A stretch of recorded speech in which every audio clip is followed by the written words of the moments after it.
दोस्तों, आज के इस क्लास में हम 1857 से लेके 1947 तक की जो भी महत्वपूर्ण बातें हैं उनको पढ़ेंगे। Cut cut cut.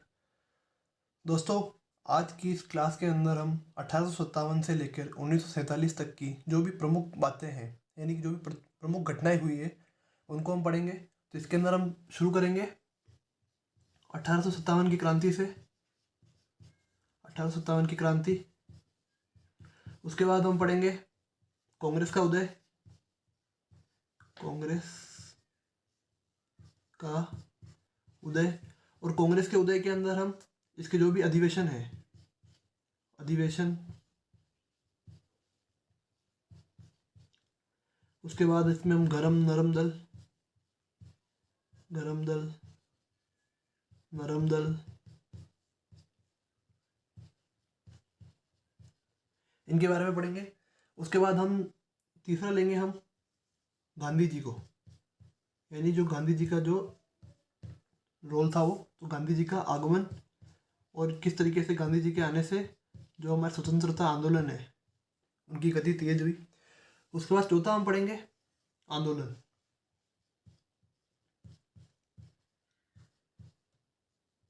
आंदोलन के अंदर हम पढ़ेंगे, सबसे पहले पढ़ेंगे हम सविनय अवज्ञा, सबसे पहले हम पढ़ेंगे असहयोग आंदोलन, असहयोग। उसके बाद हम पढ़ेंगे सविनय अवज्ञा,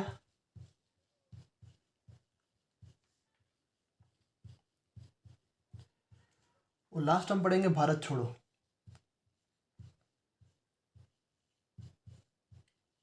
भारत छोड़ो आंदोलन हम लास्ट पढ़ेंगे। उसके बाद दोस्तों जो पांचवी चीज जो लास्ट में हम पढ़ेंगे वो होगी भारत को आज़ादी मिलना, यानी कि जो भारत की आज़ादी का सफ़र था वो, यानी कि 1947 भारत की आज़ादी। दोस्तों, सभी एग्जाम्स में जो भी ज़्यादातर क्वेश्चन पूछे जाते हैं वो सब इन्हीं टॉपिक से आते हैं। अगर आप ये सब टॉपिक कवर कर लेते हैं तो आपको कुछ और पढ़ने की ज़रूरत नहीं पड़ेगी, और एग्जाम में आप 10 में से 8 क्वेश्चन तो लगभग सॉल्व कर लेंगे। तो आप इस क्लास को लास्ट तक जरूर देखें, ये क्लास आपके लिए बहुत यूजफुल होने वाली है। तो दोस्तों, अब हम शुरू करेंगे 1857 की क्रांति। पहले हम इसको मिटा लेते हैं।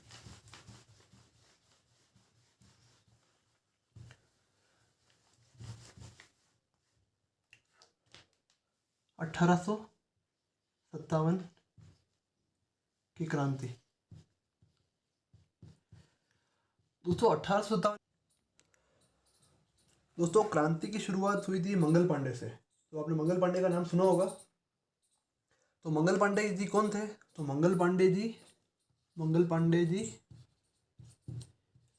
बैरकपुर में तैनात थे। बैरकपुर में तैनात थे।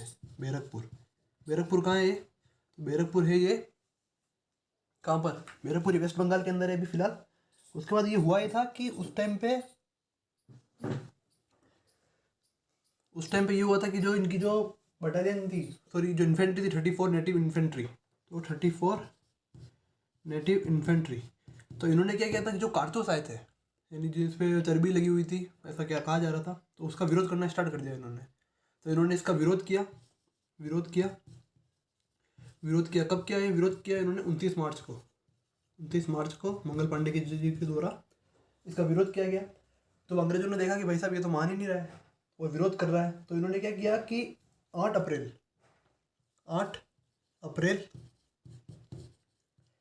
1857 को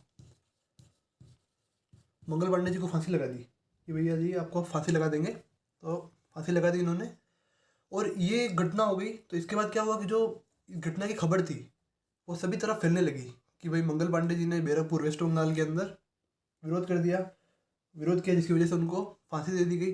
अब हुआ ये क्या कि ये घटना तो अंग्रेजों ने जैसे जैसे करके दबा दी। अब इसके बाद अगली घटना हुई थी, वो हुई थी 10 मई को। 10 मई को ये हुआ था कि मेरठ आपको याद रखना, क्योंकि यहाँ से जो क्रांति थी वो रंग से स्टार्ट हुई थी। तो मेरठ में क्या हुआ था, जो सैनिक थे वो विरोध कर रहे थे इसका कि भाई मतलब हम जो गन है एनफील्ड आई है उसका यूज़ नहीं करेंगे भाई, उसमें वो लगा हुआ है कारतूस जो है वो हमारे मतलब धर्म को आहत करते हैं कि भाई हम मतलब नहीं लगाएंगे, उसका यूज़ नहीं करेंगे। तो अंग्रेज जो उनकी मतलब बात नहीं मान रहे थे सैनिक, तो अंग्रेजों ने उनको क्या कि 10 साल की सज़ा दे दी। 10 साल की की सज़ा दी। किसको दी? जो वो सैनिक थे जो उनकी बात नहीं मान रहे थे, उनको दी 10 साल की सज़ा। उसके बाद जो है ना पुरुष थे, उनके साथ जो महिलाएं थी उनका भी वो अपमान कर रहे थे कंटिन्यूसली।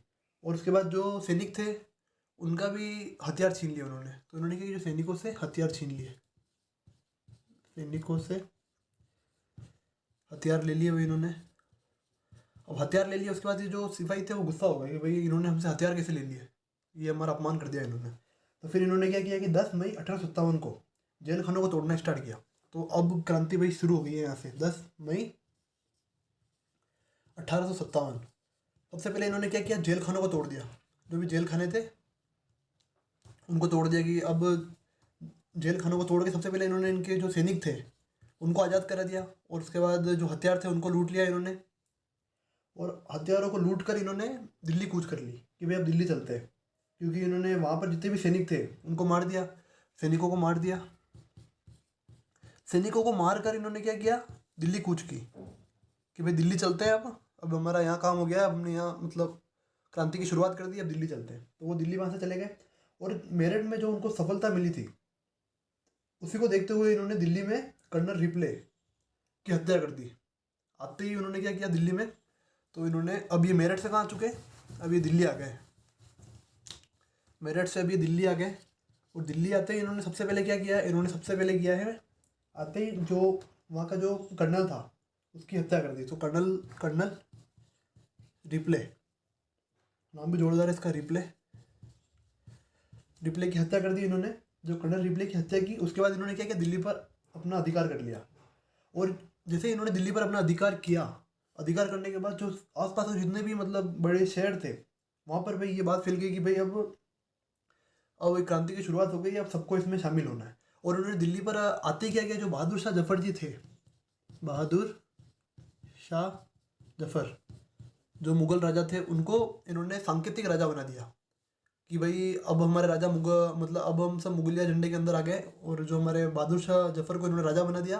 और बहादुर शाह जफर के नाम से इन्होंने वो सिक्के भी डलवाए। उसके बाद पत्र भी लिखे, इन्होंने पत्र लिखे दूसरे राजाओं को कि भाई आओ हमें सपोर्ट करो और हम देश को आज़ाद करेंगे। तो इस तरीके से इन्होंने जो किया था। उसके बाद जो दिल्ली में जो थे मेन क्रांतिकारियों का नेतृत्व किया, वो क्या था, जनरल बख्त खान है। ये आपको याद रखना है, जनरल बख्त खान है। जनरल बख्त खान जो थे उन्होंने दिल्ली में पूरी क्रांति का नेतृत्व किया था। यानी कि जो संपूर्ण जो क्रांति हो रही थी उसका नेतृत्व जनरल बख्त खान के द्वारा किया जा रहा था। और उसके बाद जो राजा बना दिए गए थे बहादुर शाह जफर, वहाँ पर भी उन्होंने भी एक समिति बनाई गई थी जिसमें कि 10 जनों की वो समिति थी, जिसमें से 6 सैनिक थे और 4 नागरिक थे। तो ये मिलकर पूरी बागडोर संभाल रहे थे इसकी। तो अब क्या हुआ कि भाई ये क्रांति सब तरफ फैल गई। अब फैलने के बाद अब अलग अलग जगह पे अलग अलग लोगों के द्वारा इसका नेतृत्व किया गया। तो अब हम पढ़ेंगे जो इनके नेतृत्व किया था, विरोध के केंद्र और इनके नेता, यानी कि जो जिन्होंने इनका नेतृत्व किया था। तो अब हम पढ़ेंगे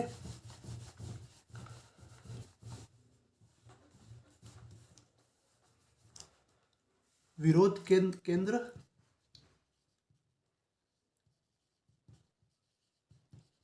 और नेता। यहाँ से दोस्तों क्वेश्चन पूछा जाता है, तो आपको ये चीज़ बहुत ध्यान से पढ़नी है। सबसे पहले बात करते हैं दिल्ली में नेता कौन थे, बख्त खां। आपको याद रखना है बख्त खां जी, इन्होंने नेतृत्व किया था उस समय। उसके बाद अगली जगह है कानपुर। जहाँ जहाँ पे क्रांति फैली वहाँ पर अलग अलग लीडर निकल कर आया था। तो कानपुर में जो उसका नेतृत्व किया था वो था नाना साहब ने नेतृत्व किया। उसके बाद अगली घटनाएं घटी लखनऊ में नेतृत्व किया बेगम हजरत महल ने।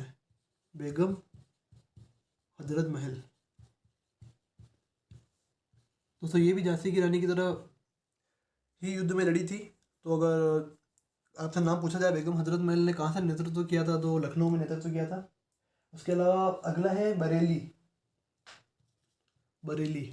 बरेली में नेतृत्व किया था खान बहादुर ने। तो आपको याद रखना है खान बहादुर। उसके अलावा अगला है बिहार में किसने किया था, तो कुंवर सिंह। जो मेन नाम है वो लिखूंगा मैं। बिहार में किया था कुंवर सिंह। झांसी झांसी में आप सभी को पता ही है किसने नेतृत्व किया था, तो वो क्या था, रानी लक्ष्मीबाई जी ने, रानी लक्ष्मीबाई ने, लक्ष्मीबाई जी ने।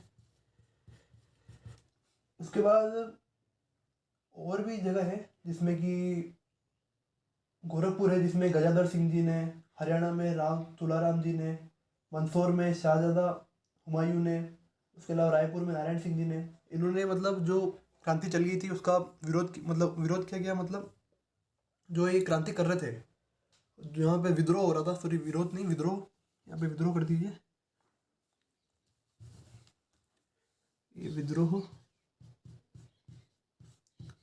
जहाँ पर भी विद्रोह हो रहा था तो वहाँ पर इन्होंने सपोर्ट किया था वे विद्रोह को, वहाँ के लीडर ये थे। ये सब जने आपको याद रखना है, इनमें से क्वेश्चन पूछा गया है और ये बहुत इंपॉर्टेंट चीज़ें हैं, तो आप इसको याद रखें। उसके बाद दोस्तों अगली चीज़ है कि अंग्रेज जनरल, जो अंग्रेज जनरल कौन थे किस जगह पे, तो वो इतना एग्जाम में पूछा नहीं गया तो वो हम नहीं पढ़ेंगे। और अब हम बात करते हैं असफलता के कारण, कि 1857 की जो क्रांति है वो असफल क्यों हुई। तो अब हम बात करेंगे असफलता के कारण।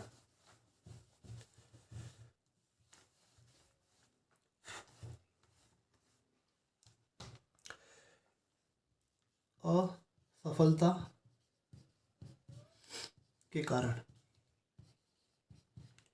दोस्तों, असफल जो क्रांति हुई थी उसके पीछे के जो प्रमुख कारण थे उसमें ये था कि एक तो इसमें सभी वर्ग के लोग शामिल नहीं हुए थे, कि भाई इसमें जो जितने भी थे सभी वर्ग वो शामिल नहीं हुए थे।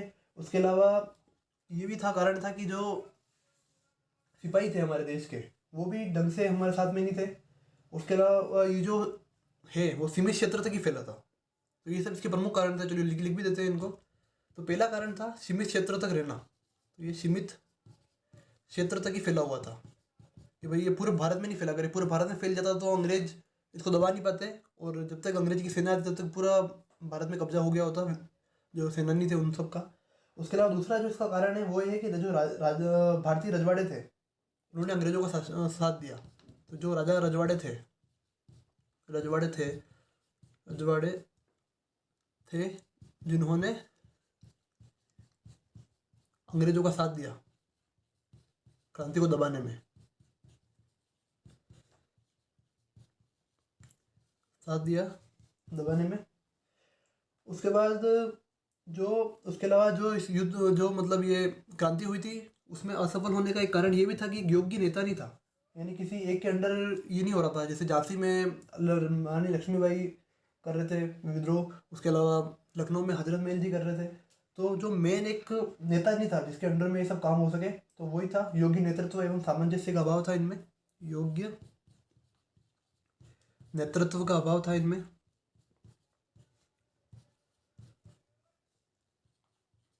योग्य नेतृत्व का अभाव था।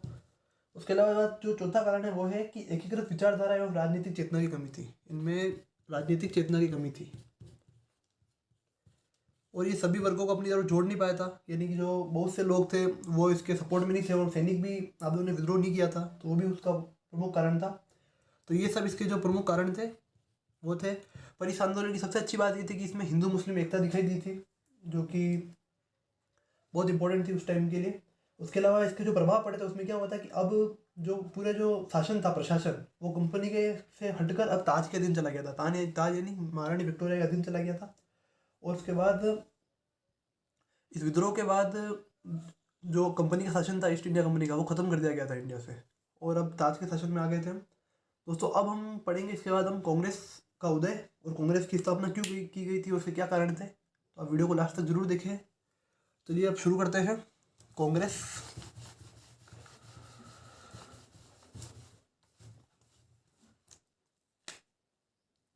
कांग्रेस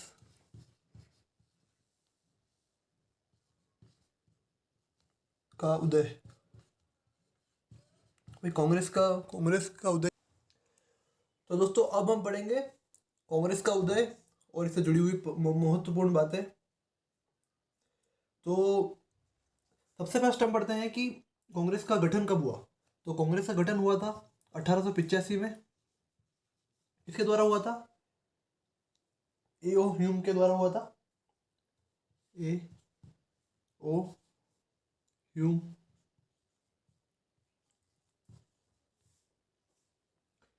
इनके द्वारा गठन हुआ था। उसके अलावा इनके गठन के जो प्रमुख आर्किटेक्चर्स थे, यानी एओ ह्यूम के अलावा और कौन कौन लोग थे वहाँ पे, तो वो थे सुरेंद्रनाथ बनर्जी,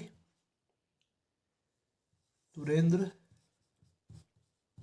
नाथ बनर्जी व आनंद मोहन बोस, आनंद मोहन बोस। 1885 में एओ ह्यूम ने स्थापना की और सुरेंद्रनाथ बनर्जी और आनंद मोहन भी इसके आर्किटेक्चर्स थे। आर्किटेक्चर मतलब ये भी साथ में थे उनके। उसके अलावा स्थापना कहाँ पर हुई थी, तो बम्बई में हुई। अब बम्बई की स्थापना होने के पीछे भी एक कारण है। हुआ ये था कि पहले जो इसकी स्थापना है वो होने वाली थी पुणे में, पर पुणे में उस टाइम पे प्लेग फैल गया, तो उसकी वजह से जो ये जो बैठक थी जिसमें कि पूरे देश के जितने भी प्रतिनिधि थे वो भाग ले रहे थे, तो उसको बम्बई शिफ्ट किया गया।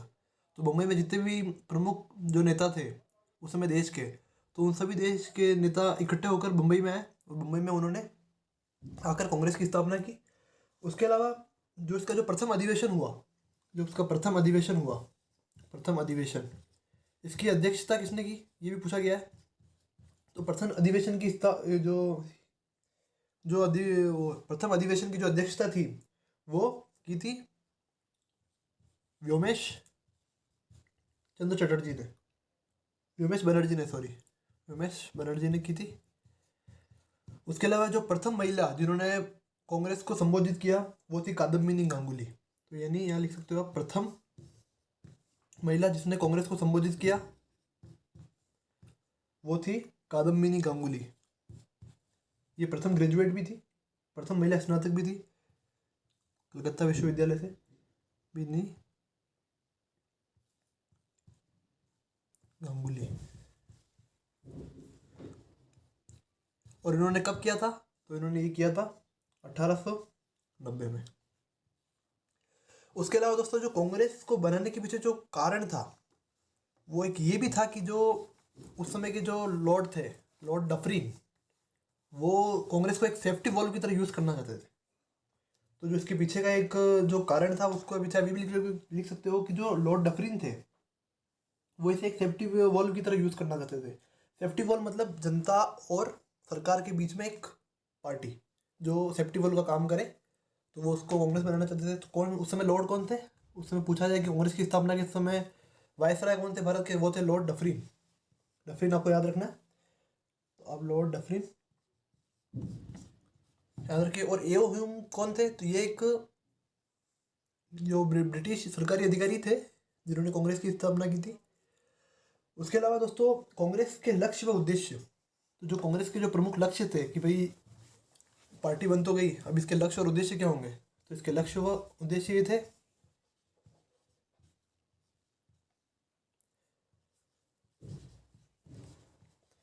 तो इनका जो लक्ष्य व उद्देश्य था एक था कि स्वतंत्रता आंदोलन संगठित रूप से शुरू करना। तो पहला था कि स्वतंत्रता आंदोलन संगठित रूप से शुरू करना। पहले क्या था कि अलग अलग जगहों पर अलग अलग नेता आंदोलन चला रहे थे, तो अब इनका था कि भाई अब हम कांग्रेस के अंडर आकर सब जने संगठित रूप से आंदोलन चलाएंगे। उसके बाद था दूसरा था कि लोकतांत्रिक राष्ट्रवादी आंदोलन चलाना, यानी लोकतंत्रवादी जो राष्ट्रवादी आंदोलन है वो चलाना। उसके अलावा भारतीयों को राजनीतिक शिक्षा व लक्ष्यों से अवगत कराना, यानी भारतीयों को भी राजनीति की जो शिक्षा है वो उपलब्ध कराना कि भाई बड़े पद पर कैसे जाए वगैरह। उसके अलावा आंदोलन के लिए मुख्यालय की स्थापना करना, तो आप ये लिखे आंदोलन के लिए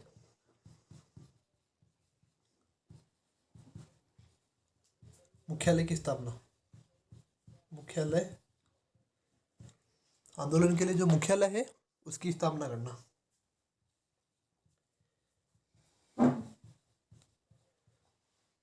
तो ये और उसी के बाद देश भर के नेताओं से मैत्रीपूर्ण संबंध बनाना। तीसरा लक्ष्य इनका था कि भाई देश भर के जितने भी नेता हैं उनसे मैत्रीपूर्ण संबंध बनाना, तो ये भी मैत्रीपूर्ण संबंध स्थापित करना इनका एक लक्ष्य था।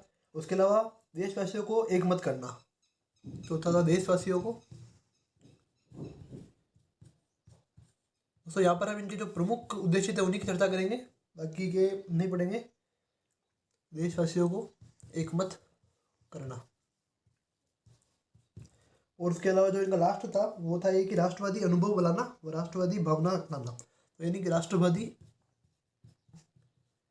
राष्ट्रवादी भावना लाना, ये भी इनका उद्देश्य था। उसके बाद दोस्तों कांग्रेस की स्थापना हो गई, लक्ष्य निर्धारित हो गए। उसके बाद इनमें कांग्रेस में भी दो दल थे, नरम दल और गरम दल। जो नरम दल थे वो उनके बारे में पहले हम पढ़ेंगे, उसके बाद हम गर्म दलीय लोगों के बारे में पढ़ेंगे और इन दोनों में क्या फ़र्क होता है वो भी देखेंगे। तो सबसे पहले स्टार्ट करते हैं कि नरम दलीय कांग्रेस। जो नरम दलीय कांग्रेस थी वो,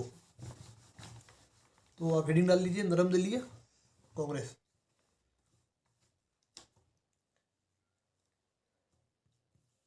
नरम दलीय कांग्रेस। अब जो नरम दलीय कांग्रेस थी, अब इनका क्या मानना था? इनका मानना था कि जो अंग्रेज है वो भारतीयों को शिक्षित बनाना चाहते हैं। कि भाई ये ऐसे मानते थे कि भाई जो नरम दलीय कांग्रेस के सदस्य थे उनका मानना ऐसा था कि भाई जो अंग्रेज है वो भारतीयों को शिक्षित करना चाहते हैं। और उनका सबसे पहला तो इनका मानना ये था कि भाई ये नरम दलीय क्यों थे, क्योंकि इनका मानना था कि अंग्रेज जो है भारतीयों को शिक्षित करना चाहते हैं।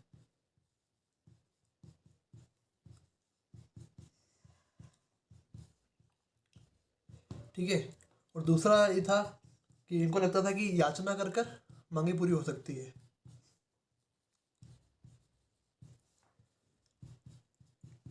मांगे पूरी हो सकती है। उसके बाद इनको लगता था कि जो 1879 में सॉरी, इनको लगता था कि करके याचना याचना करके इनकी मांगे पूरी हो सकती है। और इन्हीं के कहने पर 1879 में ब्रिटिश कमेटी इंडिया शुरू की गई थी, तो वो भी एक थी। उसके अलावा जो इनका जो योगदान था वो क्या था? इनका योगदान था, इसको हम जल्दी से पढ़ लेते हैं क्योंकि ये कहीं पूछा नहीं जाता, इसी बेसिक्स के लिए है क्या, ताकि आपको पूरा बता रहे। इन्होंने क्या किया? आर्थिक आलोचना की, आर्थिक नीतियों की आलोचना की। जो इनका योगदान था, आर्थिक नीतियों की आलोचना। जो भी आर्थिक नीतियाँ ला रहे थे अंग्रेज, उनकी आलोचना की। उसके अलावा उद्योगों का तेजी से विकास और संरक्षण किया। उद्योगों का तेजी से विकास विकास और संरक्षण।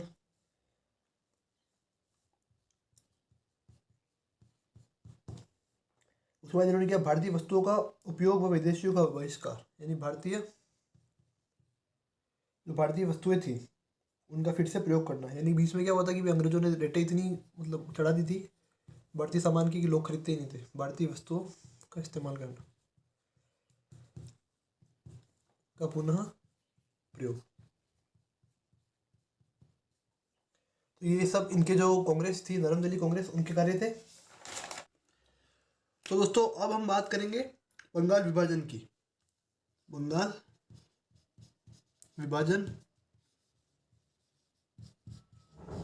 व स्वदेशी आंदोलन।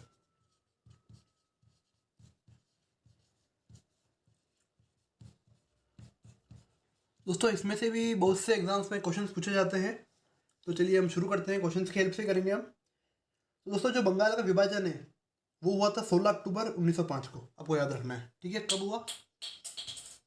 कब हुआ ये? तो ये हुआ था 16 अक्टूबर 1905 को बंगाल का विभाजन हो गया था। उसके बाद दोस्तों जो ये बंग भंग के बाद जो आंदोलन शुरू हुआ उसका नाम क्या था? तो ये इसके बाद जो आंदोलन शुरू हुआ उसको स्वदेशी आंदोलन कहते हैं।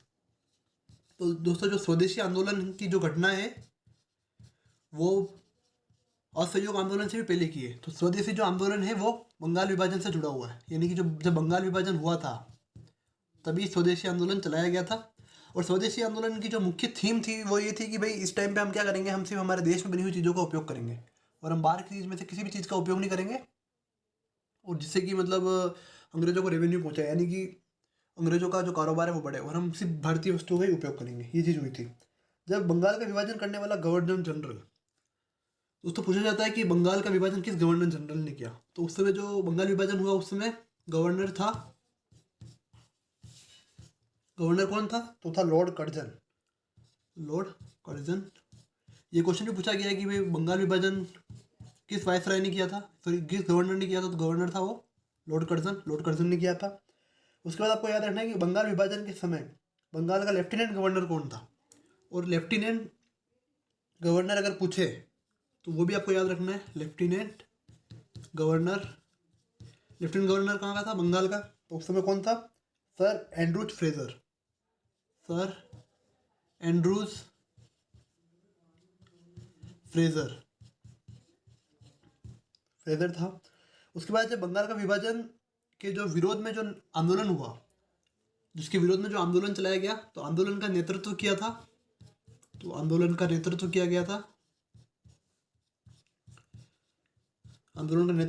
सुरेंद्रनाथ बनर्जी द्वारा। तो ये भी आपको याद रखना है कि भाई सुरेंद्रनाथ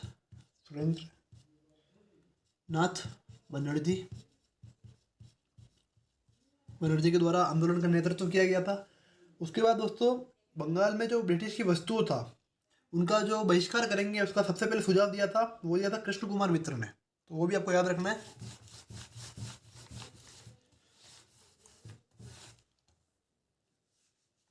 कि ब्रिटेन की वस्तुओं का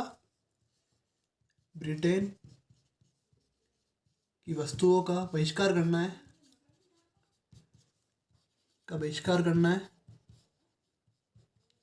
तो इसका जो सुझाव था वो किसने दिया था, तो इसका सुझाव दिया था कृष्ण कुमार मित्र ने। तो दिया था कृष्ण कुमार मित्र ने सुझाव दिया था कि भाई आप कर दो ये।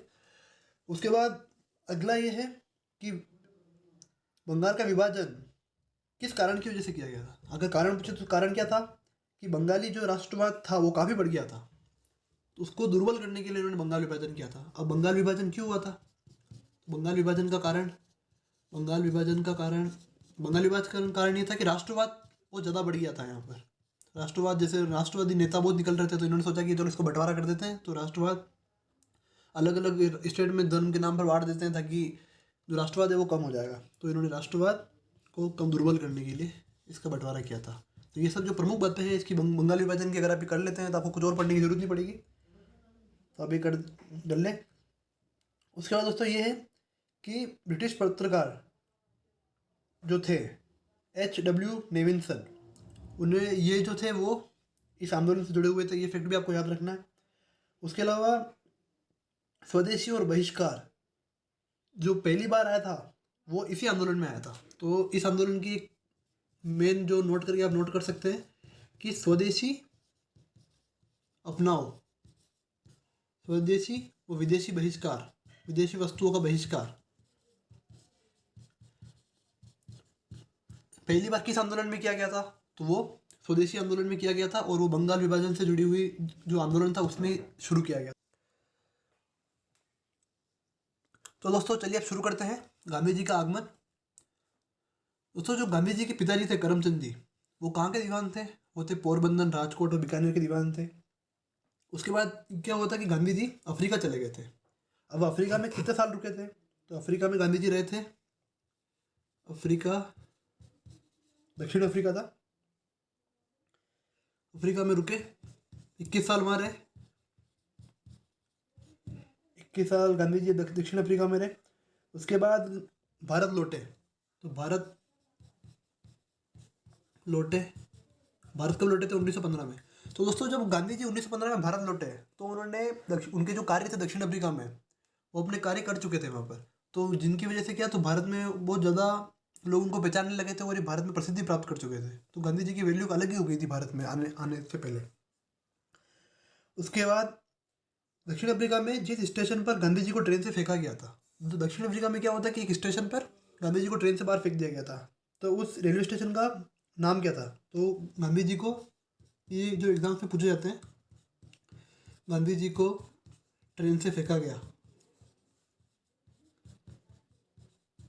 तो कहाँ पर फेंका गया था, तो ये फेंका गया था पीटर मॉरिसबर्ग में। तो पीटर मॉरिसबर्ग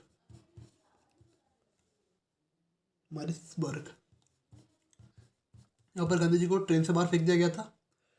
उसके बाद दोस्तों भारत में स्वतंत्रता आंदोलन के दौरान महात्मा गांधी द्वारा स्थापित साबरमती आश्रम इन्होंने एक साबरमती आश्रम बनाया था। साबरमती आश्रम कहाँ है? तो साबरमती आश्रम हम सभी को पता है कि साबरमती जो आश्रम है वो अहमदाबाद में, गुजरात में, अहमदाबाद गुजरात में।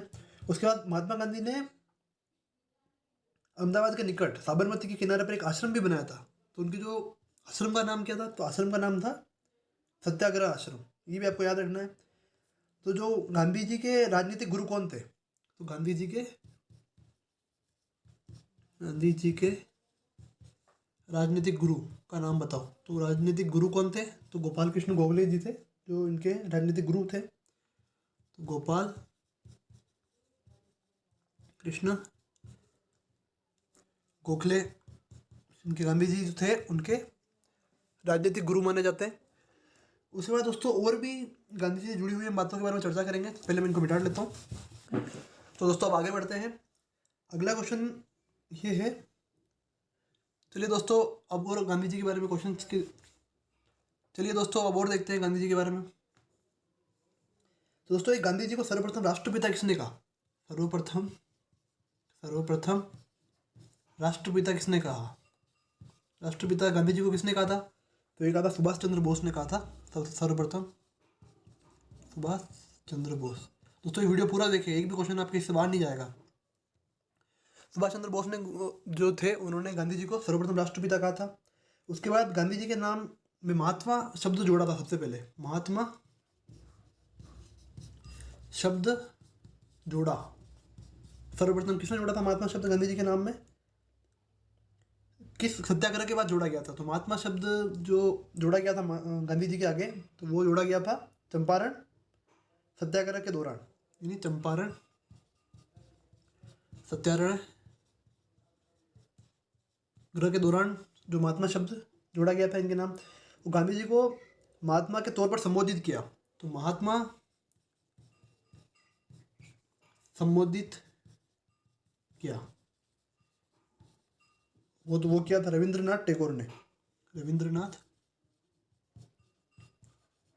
टैगोर इन्होंने सर्वप्रथम गांधी जी को महात्मा कहकर संबोधित किया था। इसके अलावा दोस्तों महात्मा गांधी जो थे जिनकी मृत्यु के बाद किसने कहा था कि हमारी ज़िंदगी से प्रकाश चला गया? तो वो दोस्तों वो जवाहरलाल नेहरू ने कहा था।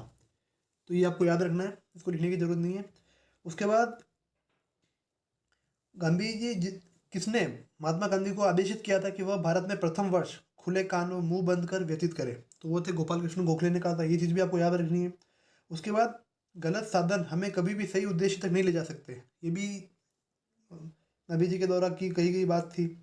उसके अलावा दोस्तों गांधी जी ने अपना पहला सत्याग्रह आरंभ किया। तो जो पहला सत्याग्रह इन्होंने जो किया था, प्रथम सत्याग्रह, वो कब किया था इन्होंने? तो वो किया था इन्होंने मजदूरों को कम वेतन दिए जाने के विरुद्ध। तो प्रथम सत्याग्रह इन्होंने किया था मजदूरों के लिए, ये भी आपको याद रखना है। उसके अलावा गांधी जी का जो चंपारण आंदोलन था वो किसके लिए था? तो जो चंपारण आंदोलन इन्होंने किया था, चंपारण आंदोलन, वो किसके लिए था? वो था नील श्रमिकों के लिए। तो वो चलाया था इन्होंने नील श्रमिकों के लिए चलाया था, नील कर्मियों के लिए, सॉरी, नील कर्मियों के लिए चलाया गया था। उसके बाद चंपारण आंदोलन में गांधी जी के साथ और कौन कौन थे? तो चंपारण आंदोलन में गांधी जी के साथ थे राजेंद्र प्रसाद, जेपी कृपलानी आदि लोग गांधी जी के साथ में थे। जो सत्याग्रह शब्द का आविष्कार, सॉरी सत्याग्रह शब्द गढ़ा, ये महात्मा गांधी ने गढ़ा था। उसके अलावा विदेशी वस्त्रों की बर्बादी ही उनके साथ सर्वोत्तम व्यवहार है, ये भी गांधी जी ने कही थी।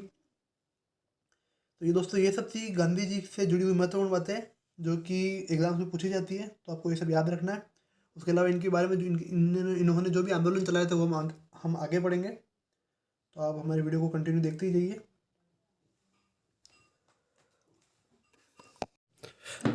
तो दोस्तों अब हम बात करेंगे रॉलेट एक्ट की और जलियांवाला बाग हत्याकांड की।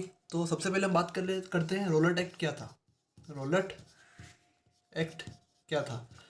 तो रोलर एक्ट के अंदर बेसिकली क्या था कि रोलर एक्ट के हिसाब से कोई भी जो लोग हैं उनके ऊपर बिना मुकदमा चलाए उनको जेल में भेज सकते हैं। तो ये रोलर एक्ट था। उसके अलावा दोस्तों जो रोलर एक्ट को लाने का जो प्रयोजन था वो था कि राष्ट्रीय एवं क्रांतिकारी गतिविधियों पर रोक लगाना। अब रोलर एक्ट क्या था कि बिना मुकदमा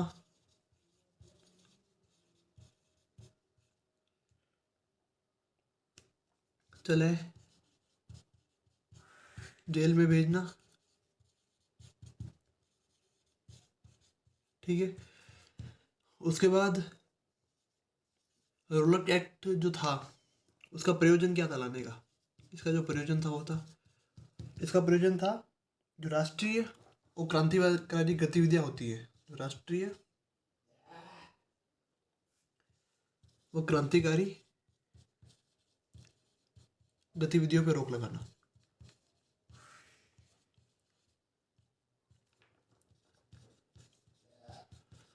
दोस्तों जो अंग्रेज थे रोलर एक्ट इसलिए लेकर आए थे कि उस समय क्या क्रांतिकारी गतिविधियां बहुत ज़्यादा बढ़ गई थी।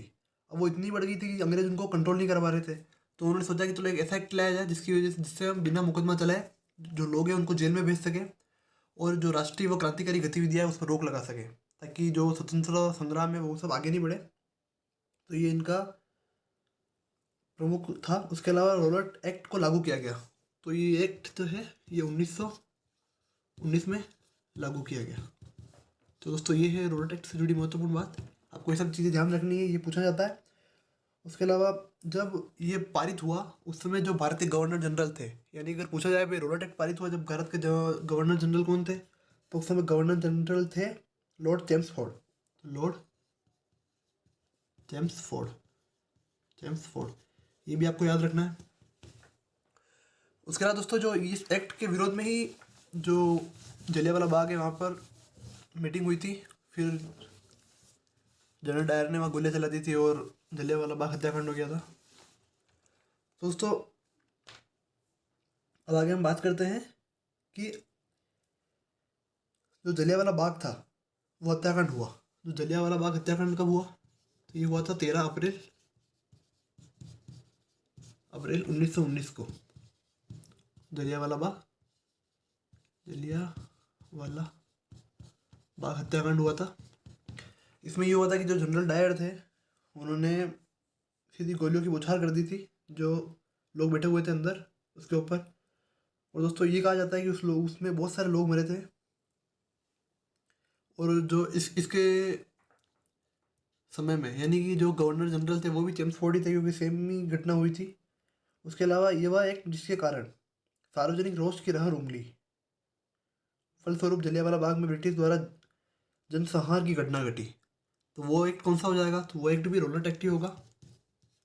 रोलर एक्ट यानी कि जलियांवाला बाग हत्याकांड नहीं होता अगर रोलर एक्ट नहीं आया होता। उसके अलावा जलियांवाला बाग हत्याकांड के लिए जो जिम्मेदार था जनरल डायर, उसको जिस आदमी ने मारा, डायर को मारा किसने मारा, तो उधम सिंह जी ने मारा था। तो उधम सिंह जी ने इसको मारा था, ठीक है। और इसकी इसकी जो जांच पड़ताल करने के लिए एक आयोग आया था, उस आयोग का नाम था हंटर आयोग।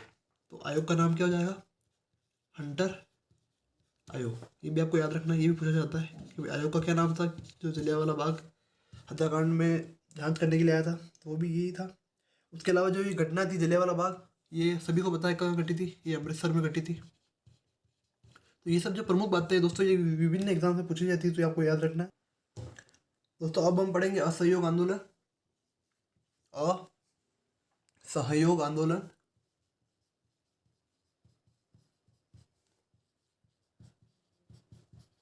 इस टॉपिक को हम प्रश्नों की मदद से समझेंगे। तो पहला प्रश्न मैं आप लोगों के सामने लेके आया हूँ। वर्ष 1920 में नागपुर के भारतीय राष्ट्रीय कांग्रेस अधिवेशन जिसमें असहयोग के प्रस्ताव को पारित किया गया, तो उसके अधिवेशन के अध्यक्ष कौन थे, तो उस अधिवेशन के अध्यक्ष थे सी आर दास। सी आर दास अध्यक्ष थे। उसके बाद आपको ध्यान रखना है भारतीय राष्ट्रीय कांग्रेस ने पहला असहयोग आंदोलन शुरू किया। तो असहयोग आंदोलन शुरू हुआ, असहयोग आंदोलन शुरू हुआ, कब शुरू हुआ, 1920 में शुरू हुआ ये। उसके अलावा महात्मा गांधी द्वारा चलाया गया प्रथम जन आंदोलन था ये। तो महात्मा गांधी द्वारा चलाया गया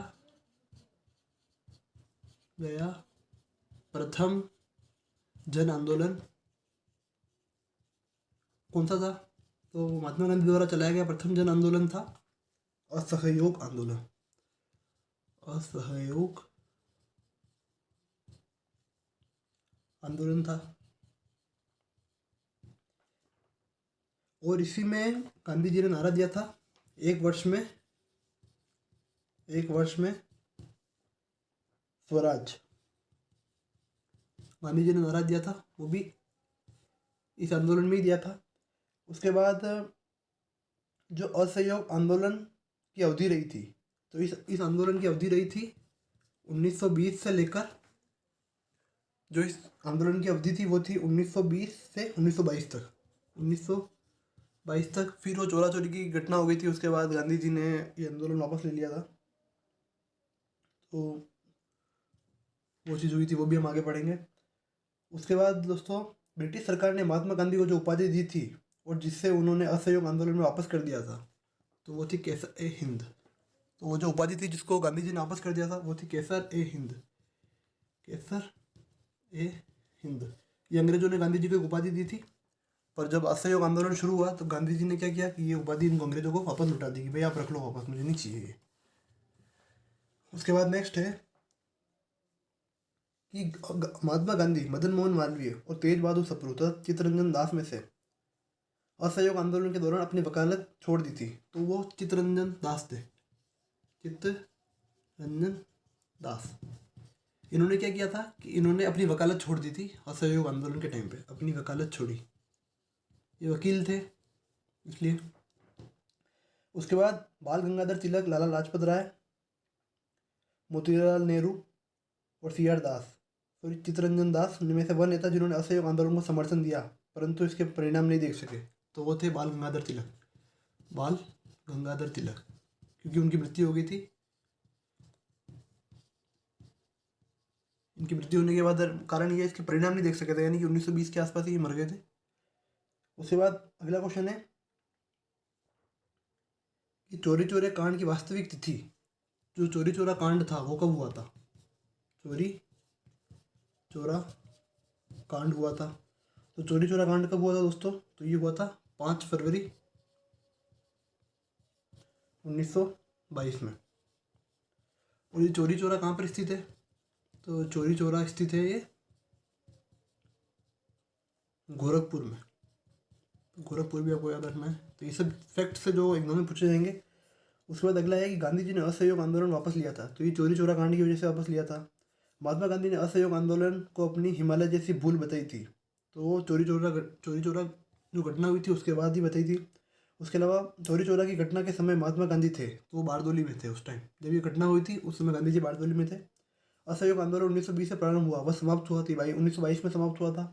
दिल्ली में 24 फरवरी 1922 को आयोजित अखिल भारतीय कांग्रेस समिति की बैठक में असहयोग आंदोलन वापस लेने के लिए गांधी जी के विरुद्ध निंदा प्रस्ताव प्रस्तुत किया था, तो डॉक्टर मुंजे ने किया था। उसके अलावा दोस्तों 1885 में जो भारतीय राष्ट्रीय कांग्रेस की स्थापना हुई थी और 1905 में बंगाल विभाजन हुआ था। 1909 में, ये भी आप एक फैक्ट की तरह याद रखिए, ये मैं बता देता हूँ आपको इसी के अंदर इम्पोर्टेंट चीज़ है। तो 1885 क्या हुआ था? कांग्रेस का गठन हुआ, ठीक है। उसके बाद 1905 में क्या हुआ? 1905 में हुआ था बंगाल विभाजन।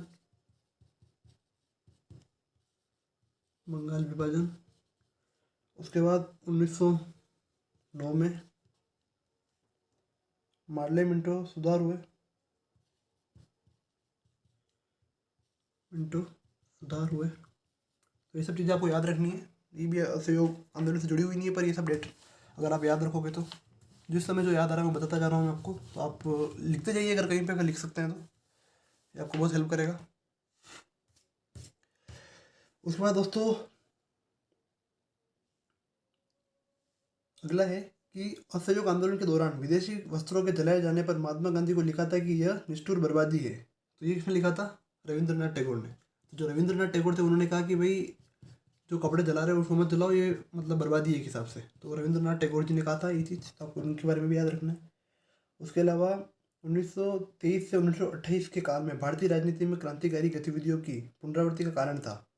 तो वो था गांधी जी का असहयोग आंदोलन वापस ले लेना। जब असहयोग आंदोलन गांधी जी ने वापस ले लिया तो जो क्रांतिकारी थे उनको, वो पहले असहयोग आंदोलन से जुड़े हुए थे देश की आज़ादी के लिए, पर जब इन्होंने ये असहयोग आंदोलन वापस ले लिया तब क्या हुआ, उनके पास करने के लिए कुछ रहा नहीं, तो वो क्रांतिकारी गतिविधियों में चले गए।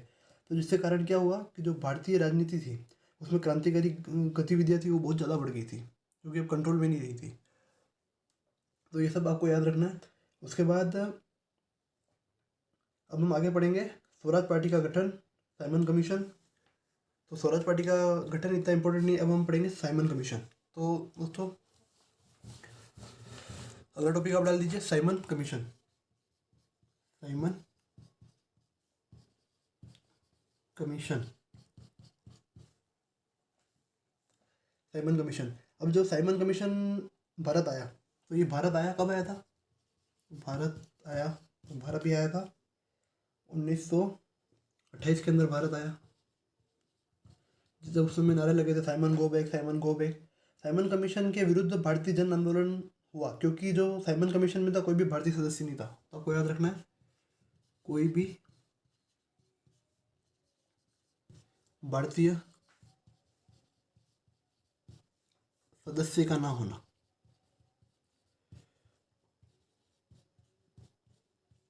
का नहीं होना इसके विरोध का सबसे बड़ा कारण माना जाता है। उसके बाद दोस्तों साइमन आयोग की नियुक्त किया गया। तो इसकी जो नियुक्ति हुई थी तो 1927 में हुई थी, ठीक है। और 1928 में साइमन कमीशन भारत किस उद्देश्य से आया था? तो ये उस उद्देश्य से आया था कि प्रशासनिक सुधार किया जाए, यानी जो प्रशासनिक सुधार पे विचार करने के लिए भारत आया था। प्रशासनिक सुधार पर विचार के लिए आया था, ये भी आपको याद रखना है। उसके बाद साइमन कमीशन का वह सदस्य जो उत्तर उदारवादी दल का था, तो वो था सर जॉन साइमन। तो सर जॉन साइमन को भी याद रखना है, वो भी इससे जुड़े हुए हैं। सर जॉन साइमन भी इसी से जुड़े हुए हैं व्यक्ति है। उसके बाद अगला यह जिसके सुझावों पर भारतीयों को साइमन कमीशन से बाहर रखा गया, तो लॉर्ड इरविन थे। लॉर्ड इरविन इनके सुझावों पर भारतीयों को इससे बाहर रखा गया कि भाई साइमन कमीशन में एक भी सदस्य भारतीय नहीं होगा। उसके अलावा दोस्तों ये आपको याद रखना, साइमन कमीशन की सिफारिशों के संदर्भ में सही है। तो ये मतलब जो साइमन कमीशन की जो सिफारिश थी उसमें क्या था कि इसमें प्रांतों में द्वैत शासन को उत्तरदायी सरकार द्वारा प्रतिस्थापित करने की संतुष्टि थी। तो ये भी आपको याद रखना, पर ये पूछा नहीं जाता है तो आप इसको छोड़ भी सकते हो। उसके अलावा यही सब थी साइमन कमीशन की मेन बातें। अब हम पढ़ेंगे कांग्रेस का लाहौर अधिवेशन पूर्ण स्वराज प्रस्ताव। तो अब हम शुरू करते हैं। अगर दोस्तों आपको इसकी पीडीएफ वगैरह चाहिए होता आप मुझे कमेंट बॉक्स में बताना, मैं आपको भेज दूंगा। तो लाहौर अधिवेशन पढ़ेंगे अब हम। लाहौर अधिवेशन, लाहौर अधिवेशन इसलिए आवश्यक है क्योंकि पूर्ण जो स्वराज की मांग हुई थी वो इसी अधिवेशन में हुई थी। तो भारतीय स्वतंत्रता संग्राम के दौरान प्रस्तावित किया गया कि स्वराज को सभी प्रकार के विदेशी नियंत्रण से मुक्त संपूर्ण स्वतंत्रता के रूप में परिभाषित किया जाए। तो ये कहा था मौलाना हसरत मोहानी ने। तो अब तो जो इसकी जो प्रमुख बातें थी उसमें सबसे पहले हम पढ़ते हैं कि पूर्ण स्वराज का प्रस्ताव लाहौर कांग्रेस में पारित किया गया। तो मतलब कांग्रेस में पारित किया गया पूर्ण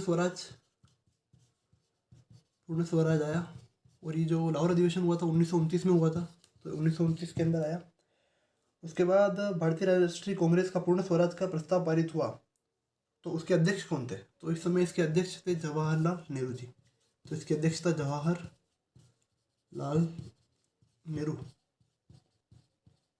नेहरू जी कर रहे थे भाई इसकी अध्यक्षता।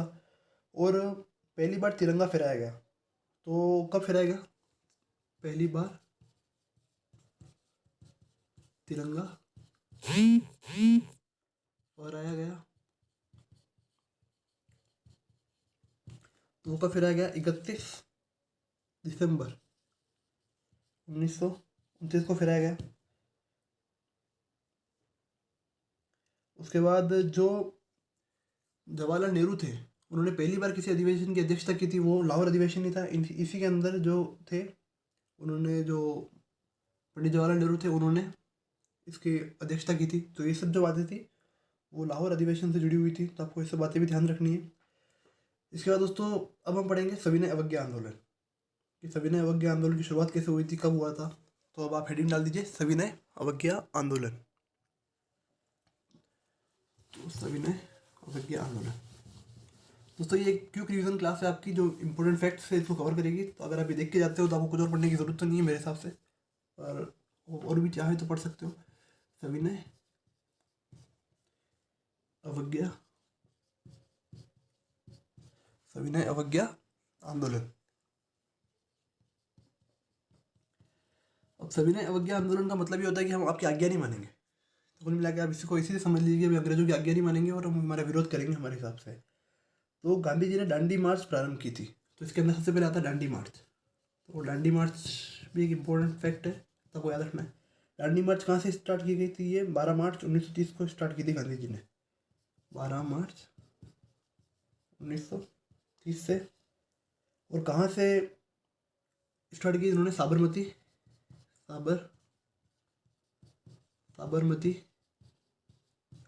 से इन्होंने यात्रा प्रारंभ की थी। उसके अलावा वह प्रांत जिसमें सत्याग्रहियों की संख्या महात्मा गांधी के डांडी कूच से में सर्वाधिक थी, तो गुजरात था, सबको बताइए। उसके अलावा डांडी मार्च शुरू किया गया।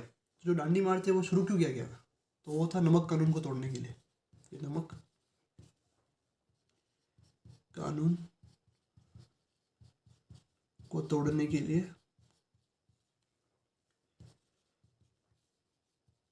तो नमक कानून है उसको तोड़ने के लिए डांडी मार्च शुरू की गई थी। उसके बाद अगला फैक्ट है कि वह आंदोलन जिसमें भाग लेने के लिए आचार्य विनोबा भावे प्रथम बार गिरफ्तार हुए। तो जो विनोबा भावे थे वो प्रथम बार गिरफ्तार भी इसी आंदोलन के टाइम पे हुए थे। डांडी मार्च, भारत छोड़ो आंदोलन, साइमन कमीशन का आगमन तथा गांधी इरविन समझौता, सबसे पहले कठिन घटना थी, तो वो साइमन कमीशन थी, आपको याद है दोस्तों। आपको याद रखना है कि जो रोलट एक्ट था वो जुड़ा हुआ है किससे? जो रोलट एक्ट है, रोलट एक्ट याद रखो आप, ये जलियांवाला बाग से जुड़ा हुआ है। जलियांवाला, ये दोनों है 1919 की घटना है। उसी तरीके से आपको याद रखना साइमन कमीशन, ये साइमन, और ये जुड़ा हुआ है कब से? जो साइमन कमीशन ये असहयोग आंदोलन से जुड़ा हुआ है, यानी असहयोग आंदोलन के पास, तो असहयोग क्या? सविनय अवज्ञा, सविनय अवज्ञा आंदोलन से जुड़ा हुआ है। तो ये दो चीज़ें याद रखना, बहुत कन्फ्यूजन होता है इन दो चीज़ों में। उसके अलावा दोस्तों अगला क्वेश्चन है कि अप्रैल 1930 में नमक कानून तोड़ने के लिए तंजौर तट पर एक अभियान संगठित किया। तो ये तंजौर तट वाला क्वेश्चन भी पूछा गया है, तो याद रखना कि तंजौर जो तट था वहाँ पर नमक कानून किसने तोड़ा था? तो उन्होंने तोड़ा था सी राजगोपालाचारी ने, सी राजगोपालाचारी जी, इन्होंने तंजौर के तट पर तोड़ा था। उसके अलावा लाल कुर्सी दल संगठित किया गया, तो अंग्रेजों को निकालने के लिए किया गया था। उसके अलावा बेगूसराय में चौकीदारी टैक्स के विरुद्ध आंदोलन एक हिस्सा था, वो भी सविनय अवज्ञा आंदोलन का था। प्रभा देवी देवी स्वतंत्रता संग्राम सेनानी थी, तो ये पटना की थी। उसके अलावा भारतीय स्वाधीनता संघर्ष से संबंधित घटनाओं का सही क्रम आपको बताइए क्या है। तो ये सब जो थी इसकी मेन बातें थी। अब इसके बाद हम पढ़ेंगे, इसके बाद दोस्तों अब हम पढ़ेंगे सीधा गांधी इरविन समझौता, और फिर कांग्रेस का कराची अधिवेशन, गोलमेज सम्मेलन वगैरह पढ़ेंगे। तो जो अब हम गांधी जी का गांधी इरविन समझौता, गांधी इरविन समझौता, दोस्तों गांधी इरविन समझौता बहुत ही एक बड़ा समझौता है, पर इसमें हम प्रमुख बातें पढ़ लेते हैं। गांधी जी इरविन समझौता हुआ मुख्य रूप से तो ये गोलमेज सम्मेलन में कांग्रेस की भागीदारी सर्च करने के लिए। तो ये समझौता हुआ था ताकि जो गोलमेज सम्मेलन आयोजित हो रहे थे, गोलमेज सम्मेलन, उसमें उसमें कांग्रेस जाए, यानी कांग्रेस की भागीदारी हो, उसके लिए, कांग्रेस की भागीदारी के लिए।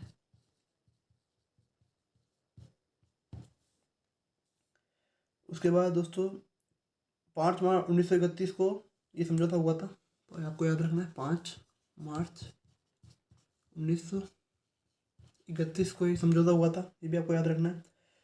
वह आंदोलन जिसका स्थगन गांधी इरविन समझौते में किया गया, तो सविनय अवज्ञा आंदोलन खत्म हो गया इस समझौते के बाद, सविनय अवज्ञा आंदोलन समाप्त हो गया।